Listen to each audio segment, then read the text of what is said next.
Hello my dears, അപ്പോൾ നമ്മുടെ പുതിയൊരു വീഡിയോയിലേക്ക് എല്ലാവർക്കും സ്വാഗതം. ഇപ്പോൾ നമ്മൾ കുറേ ആയല്ലേ ഒരു ലോങ് വീഡിയോ ഒക്കെ ചെയ്തിട്ട്. ഇപ്പോൾ കൂടുതൽ ഷോർട്സ് ആണ് ചെയ്യാറ് ഞാൻ. അപ്പം ലോങ് വീഡിയോ ഇട്ടിട്ട് തന്നെ കുറേ ആയി. അപ്പോൾ ഇന്ന് ഞാൻ നിങ്ങളുമായിട്ട് ഷെയർ ചെയ്യുന്നത് ഒരു അടിപൊളി ചിക്കൻ ഫ്രൈഡ് റെസിപ്പിയാണ്. അപ്പോൾ ഇതെല്ലാവരും ഒന്ന് ട്രൈ ചെയ്ത് നോക്കുക. സാധാരണ കുറച്ച് വ്യത്യസ്തമായിട്ടുള്ളൊരു ചിക്കൻ ഫ്രൈ.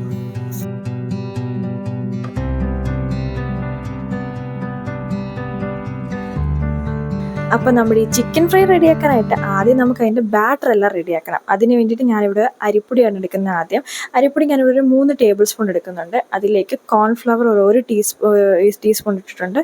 പിന്നെ ഒരു മഞ്ഞൾപ്പൊടി ഒരു 1/4 ടീസ്പൂൺ, പിന്നെ മുളക് പൊടി ഒരു 2.5 ടീസ്പൂൺ ഇട്ടിട്ടുണ്ട്. എരിവിന് ആവശ്യത്തിന് നമുക്ക് ഇട്ട് കൊടുക്കാം. അതിനുശേഷം ഗരം മസാല ഒരു 1/2 ടീസ്പൂൺ ഇട്ടിട്ട് കൊടുത്ത്, പിന്നെ അതിലേക്ക് നമ്മുടെ കുരുമുളക് ക്രഷ് ചെയ്തിട്ട് കൊടുക്കുക, അല്ലെങ്കിൽ കുരുമുളക് പൊടിയായിട്ട് ഇട്ട് കൊടുക്കാം. പിന്നെ അതിലേക്ക് നമുക്ക് ആവശ്യത്തിന് ഉപ്പിട്ട് കൊടുക്കാം. ഈ അളവൊക്കെ പറയുന്നതെന്ന് വെച്ചാൽ നിങ്ങൾ എടുക്കുന്ന ചിക്കൻ്റെ ക്വാണ്ടിറ്റിക്ക് അനുസരിച്ച് വേണം കേട്ടോ. ഞാൻ എടുക്കുന്ന ചിക്കൻ്റെ ക്വാണ്ടിറ്റി അനുസരിച്ചാണ് ഞാനിപ്പോൾ ഇവിടെ ബാറ്ററെല്ലാം തയ്യാറാക്കുന്നത്. അതിനുശേഷം അതിലേക്ക് ഒരു table spoon ginger garlic paste ഇട്ട് കൊടുത്തിട്ടുണ്ട്. പിന്നെ നമുക്ക് 2 മുട്ടയും കൂടെ പൊട്ടിച്ച് ഒഴിച്ച് കൊടുക്കാം. 2 മുട്ട ഒഴിക്കാം, അല്ലെങ്കിൽ 1 മുട്ട ഒഴിച്ചാലും മതി. ആ ബാറ്റർ മിക്സ് ആവുന്ന ഒരു രീതി, ഒരുപാട് ലൂസ് ആവരുത് ബാറ്റർ. അപ്പോൾ അതനുസരിച്ച് നിങ്ങൾ ആദ്യം 1 മുട്ട പൊട്ടിച്ചൊഴിച്ച് കൊടുത്തിട്ട്, അത് ഭയങ്കര തിക്കായിട്ടിരിക്കുകയാണെന്നുണ്ടെങ്കിൽ 1 മുട്ടയും കൂടെ പൊട്ടിച്ചൊഴിച്ച് ആ ഒരു രീതിയിൽ ചെയ്താലും മതി കേട്ടോ. നമ്മൾ എടുക്കുന്ന ചിക്കൻ പീസസിനനുസരിച്ച് വേണം. ഇത് നന്നായിട്ടൊരു വിസ്ക് യൂസ് ചെയ്ത് നന്നായിട്ട് മിക്സ് ചെയ്തിട്ട് ഇതേപോലെ ഒരു ലംസും ഇല്ലാതെ കറക്റ്റായിട്ട് നന്നായിട്ട് നമുക്ക് ബാറ്റർ റെഡിയാക്കാം. ഇനി അതിന് ശേഷം നമ്മൾ ഫ്രൈ ചെയ്യാൻ എടുത്ത് വെച്ചിരിക്കുന്ന ചിക്കൻ നമുക്ക് കഴുകി വൃത്തിയാക്കി ഇത് ബാറ്ററിലേക്ക് ഇട്ട് നന്നായിട്ട് കഴിച്ച് നന്നായിട്ടൊന്ന് മിക്സ് ചെയ്ത് കൊടുക്കാം. അപ്പോൾ ഞാൻ പറഞ്ഞ പോലെ എല്ലാം പൊടികളാണെങ്കിലും എല്ലാ കാര്യങ്ങളും നിങ്ങൾ എടുക്കുന്ന ചിക്കൻ അനുസരിച്ചുള്ളത് വേണം എടുക്കാനായിട്ട്. ഒരുപാട് മസാല നമ്മൾ ചെയ്ത് വെച്ചിട്ട് കാര്യമില്ലല്ലോ.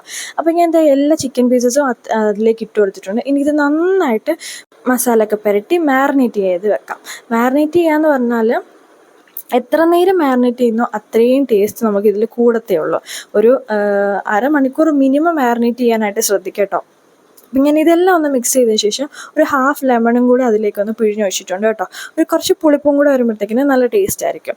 അപ്പോൾ ഇനി ഇതെല്ലാം കൂടെ നമുക്കൊന്ന് മാരിനേറ്റ് ചെയ്ത് വെക്കാം. ഞാനിപ്പോൾ ഒരു 1 അവർ മാരിനേറ്റ് ചെയ്ത് വെച്ചിട്ടുണ്ട്. 1 അവറോ 2 അവറോ നമുക്ക് മാരിനേറ്റ് ചെയ്ത് വെക്കാം. മിനിമം ഒരു 1/2 അവർ നമ്മൾ മാരിനേറ്റ് ചെയ്ത് വെക്കാം കേട്ടോ.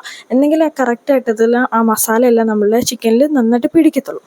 ഇനി അതിന് ശേഷം മാരിനേഷൻ എല്ലാം കഴിഞ്ഞിട്ട് നമുക്ക് ഏത് ഓയിലാണോ, അത് സൺഫ്ലവർ എങ്കിൽ സൺഫ്ലവർ, കോക്കനട്ട് ഓയിൽ എങ്കിൽ കോക്കനട്ട് ഓയിൽ, അതിലേക്ക് നമ്മൾ ചിക്കൻ പീസസ് ഇട്ട് നന്നായിട്ട് ഫ്രൈ ചെയ്തെടുക്കാം. ഫ്രൈ ചെയ്യുന്ന സമയത്ത് ആദ്യം ഫ്ലെയിം ഹൈയിലിട്ടിട്ട് പിന്നെ അതൊന്ന് മീഡിയത്തിലിട്ട് ചെയ്യണം. കാരണം പുറത്ത് നമ്മുടെ ഈ ബാറ്റർ എല്ലാം കൂടെ പെട്ടെന്ന് കയറി കരിയാനായിട്ട് സാധ്യതയുണ്ടല്ലോ നമ്മൾ ഹൈ ഫ്ലെയിം ഇടുമ്പോൾ. സോ ഇടുന്ന സമയത്ത് നമുക്ക് ഹൈ ഫ്ലെയിമിൽ ഇട്ടാലും അതിന് ശേഷം അതൊരു മീഡിയം ഫ്ലെയിമിൽ ഇട്ടിട്ട് 2 സൈഡും തിരിച്ചും മറിച്ചിട്ട് നമുക്ക് നന്നായിട്ട് ഫ്രൈ ചെയ്ത് എടുക്കാം കേട്ടോ. വളരെ സിമ്പിളാണ്. ഇത്ര സാധനങ്ങളേ ഉള്ളൂ. സാധാരണ ചെയ്യുന്ന ചിക്കൻ ഫ്രൈയിൽ നിന്നും കുറച്ച് വ്യത്യസ്തമായ കുറച്ച് സാധനങ്ങളും കൂടെ ചേർത്തിട്ട് നമുക്ക് ഉണ്ടാക്കാവുന്നൊരു ചിക്കൻ ഫ്രൈ ആണ്. നമുക്ക് ഈ റെസ്റ്റോറൻറ്റിലും അതേപോലെ ഈ തട്ടുകട അവിടെയൊക്കെ കിട്ടുന്ന ടൈപ്പ് ചിക്കൻ ഫ്രൈ ഇല്ലേ, അങ്ങനത്തെ. ഇതിപ്പം നമുക്ക് എന്തെങ്കിലും ചോറിൻ്റെ കൂടെ അങ്ങനെയൊന്നും ഇല്ലെങ്കിൽ ഇത് തന്നെ കഴിക്കാനാണെങ്കിൽ നല്ല ടേസ്റ്റാണ്. നല്ല ക്രിസ്പി ആയിട്ടും അകത്ത് നല്ല ജ്യൂസി ആയിട്ടുള്ള ചിക്കൻ ഫ്രൈ ആണ്. അപ്പോൾ നമ്മുടെ ഫസ്റ്റ് സെറ്റ് ഞാനിവിടെ ഫ്രൈ ചെയ്തെടുത്തിട്ടുണ്ട്. ഈ ഒരു രീതിയിലാണ് കേട്ടോ. പുറം ഒത്തിരി കരിയാനും പാടില്ല, എന്നാൽ നന്നായിട്ട് ഇതെല്ലാം വെന്ത് വരികയും വേണം. അപ്പോൾ ഈ ഒരു രീതിയിൽ ഞാൻ എല്ലാ ചിക്കൻ പീസസും ഫ്രൈ ചെയ്തെടുക്കുന്നുണ്ട്.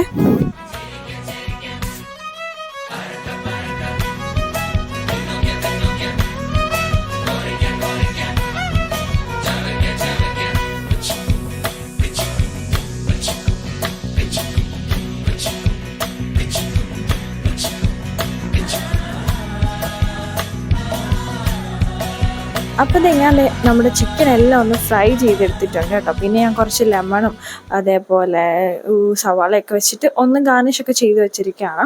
ഇനി ഇതിലേക്ക് കുറച്ച് ചില്ലി ഫ്ലേക്സും കൂടി ഇടാം. ചില്ലി ഫ്ലേക്സും കൂടി ഇട്ടിട്ട് അതും കൂടെ ഒന്ന് മിക്സാക്കി അങ്ങനെ കഴിക്കുമ്പോഴത്തേക്കും കുറച്ചും കൂടി ഒരു ടേസ്റ്റാണ് കേട്ടോ.